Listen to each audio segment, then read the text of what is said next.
we're sponsoring a new band. It's called the Velvet Underground, and we're trying to.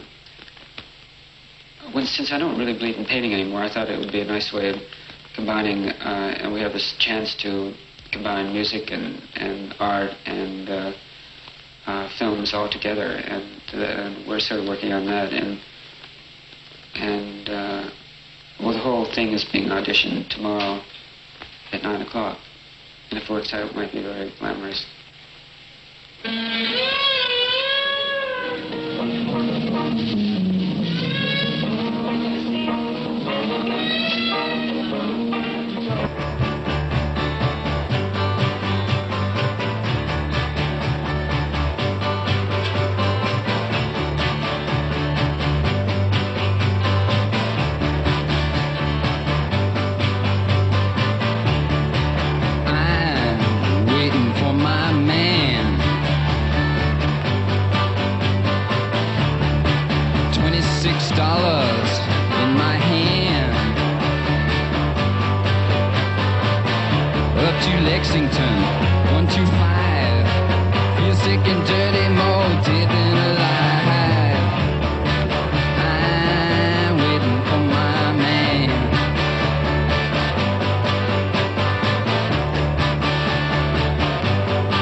Everything that he touched, he had such facility of making it a big success somehow.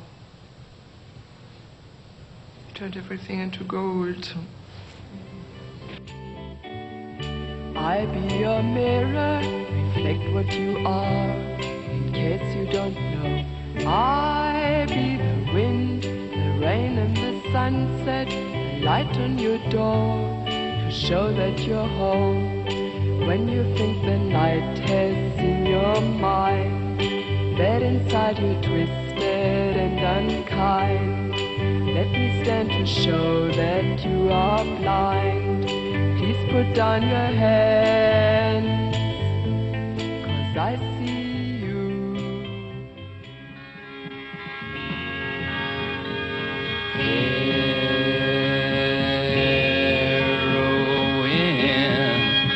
It's my wife, and it's my life, because a manna to my vein leads to a sinner in my head, and then I'm better off than dead.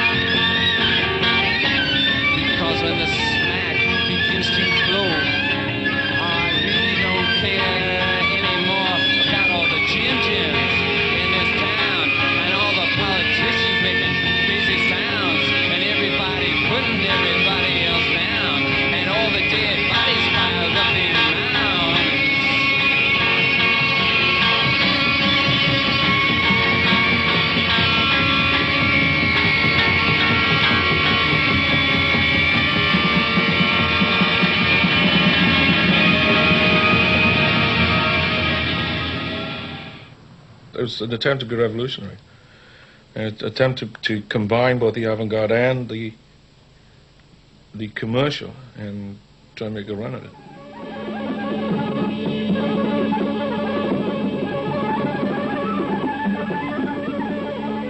We rehearsed at one point for a year and a half, every day for a year and a half, and recorded every rehearsal. And I ended up filing down the bridge of my viola and calling it a three-string drone, and put guitar strings on it, and use the bass bow on it, and it would make a noise very similar to a B-52, and together the thing, when we really started performing it with some power, I mean, it would definitely have a daunting effect on the audience.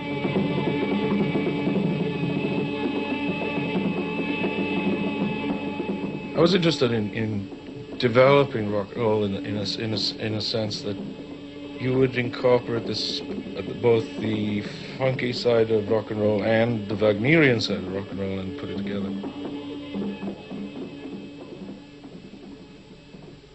But Lou was living upstairs and heard us playing all these blues records and whatnot.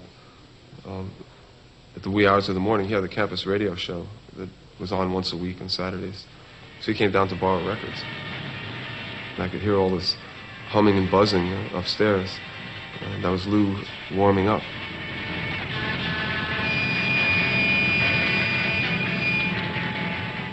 And then he was just playing as loud as he could with his amplifier hanging out the window.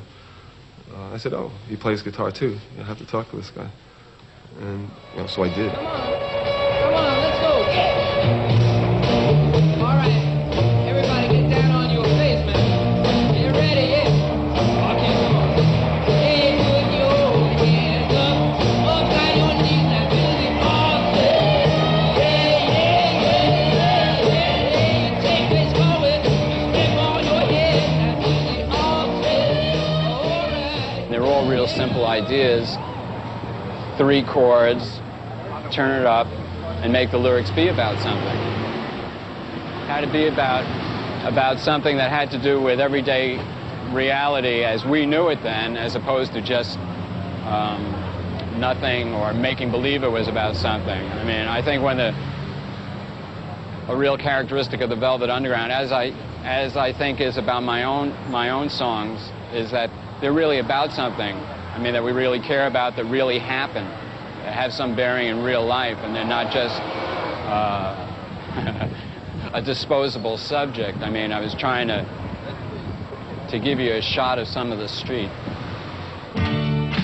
Standing on the corner,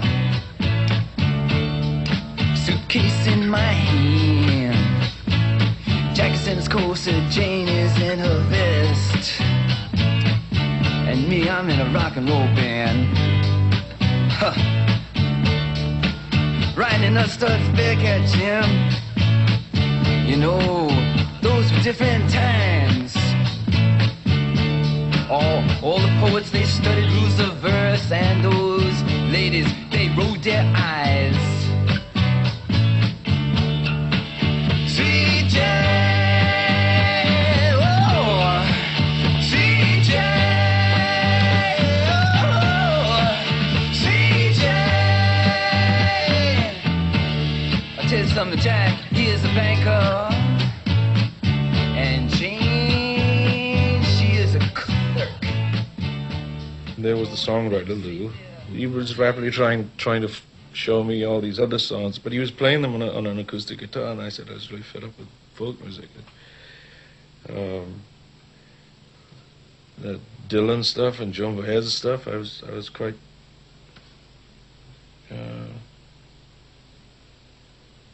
disinterested in people writing songs that had nothing but questions in them. That it's far better to make a statement than, how many miles must the man. And but when I read the lyrics, they certainly were not. I mean, the lyrics to Heroin were certainly not self-pitying. Away from the big city, where a man cannot be free of all the evils of this town, and of himself and looks around. Oh, and I guess that I just don't know. Oh, and I guess that I just don't know.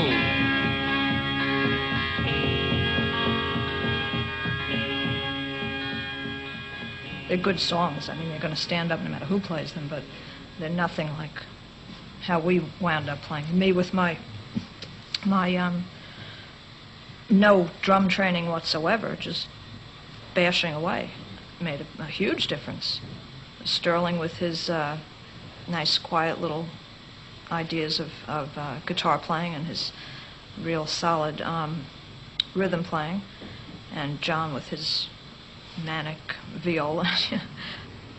We would go off on a tangent, and Cale would go off on a tangent, and if someone wasn't holding it all down, it would just be this massive confusion. So I would concentrate on just playing the same beat we started at, and just keep it under there, so when everybody came back, there was something to go back to.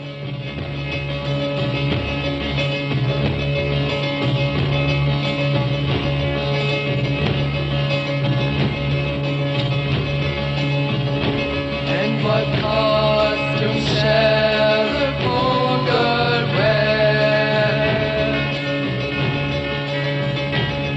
to all tomorrow's parties?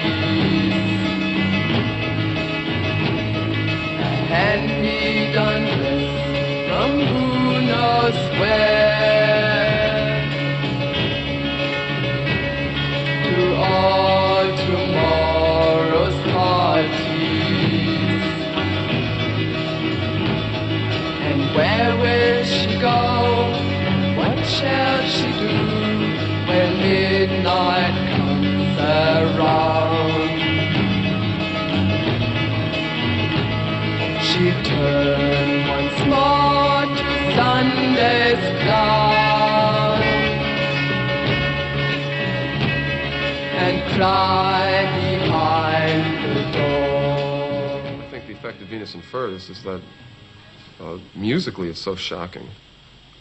I think that's what frightened people. That could have been a song about anything.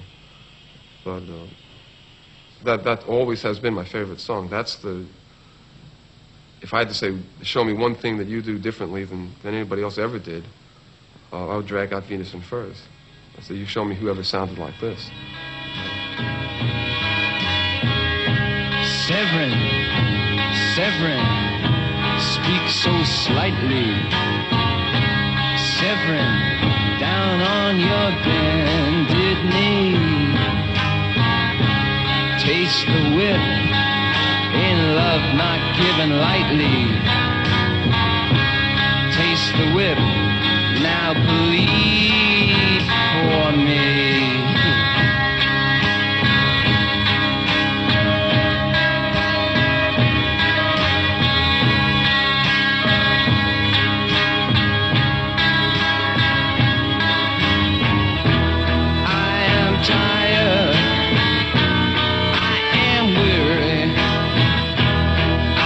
Sleep for 1,000 years, 1,000 dreams that would awake me. Sometimes I feel so happy. Sometimes I feel so sad. Sometimes I feel so happy, but mostly you just make me mad. Baby, you just make me mad. Linger on, your pale blue eyes. Linger on, your pale blue eyes.